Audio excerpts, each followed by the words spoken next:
chez vous. Hein.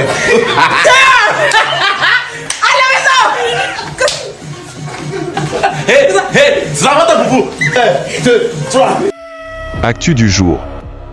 Décès de l'artiste, influenceur et humoriste Dan Marcel, Basic Girl sort enfin de son silence et fait des révélations. Écoutez jusqu'à la fin, likez, abonnez-vous et partagez. Merci. Basic Girl dit ceci et je cite. À propos de ce qu'on disait sur le fait que tout était fermé autour de Dan Marcel pendant sa maladie, il faut préciser que j'arrivais à le voir. J'étais là, et je suis toujours en contact avec ses parents. Au début, ce n'était pas si fermé que ça, car je l'ai vu plusieurs fois après son anniversaire. Concernant cette histoire d'empoisonnement, je ne veux pas entrer dans trop de détails, mais il est vrai que beaucoup avaient remarqué qu'il n'était pas bien portant ce jour-là. Cependant, je ne souhaitais pas alimenter la polémique autour de cette rumeur, car elle est totalement fausse. J'ai vu une femme sur les réseaux sociaux, prétendant être sa tante, confirmer cette rumeur. Quand j'ai appelé son père pour savoir s'il la connaissait, il m'a répondu qu'il ne la connaissait pas et qu'elle ne faisait pas partie de leur famille. Malheureusement, c'est sur TikTok que cette rumeur a pris de l'ampleur. Je savais que si je sortais sur les réseaux pour démentir, cela allait soulever encore plus de questions. J'ai préféré éviter cela et prier pour son rétablissement, car ce n'est pas le rôle d'une amie d'agir autrement dans une telle situation. La dernière fois que je l'ai vue, c'était dans la nuit du mercredi au jeudi, avant mon voyage pour le Sénégal. Nous étions au CHU de Cocody et avons été transférés à la PISAM par ambulance. Ce jour-là, j'ai manqué mon émission Le Vrai Match.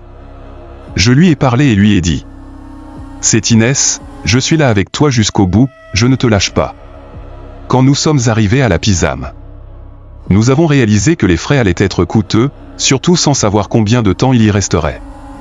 Son père m'a alors autorisé à chercher des aides financières, ce que j'ai fait en contactant certaines autorités dès le jeudi. Le vendredi, je suis parti pour le Sénégal, mais je me sentais terriblement inquiète. Pendant le vol, je n'ai fait que pleurer, car Marcel faisait partie de mon quotidien. Une fois arrivé à Dakar, je me suis connecté pour prendre des nouvelles, et ai été soulagé d'apprendre que des autorités avaient réagi pour aider avec les frais. Étrangement, cette nuit-là, j'ai très bien dormi, mais le lendemain matin, tout a basculé. Mon premier réflexe a été de prendre mon téléphone pour lire les messages et avoir des nouvelles. Rien ne semblait dramatique au début mais, une amie, Nadia, m'a rappelé. Elle m'a dit « Inès ». Et là, j'ai compris. C'est ainsi que j'ai appris la nouvelle du décès de Marcel. J'étais seul dans ma chambre d'hôtel, et ce moment a été indescriptible. Je ne le souhaite même pas à mon pire ennemi.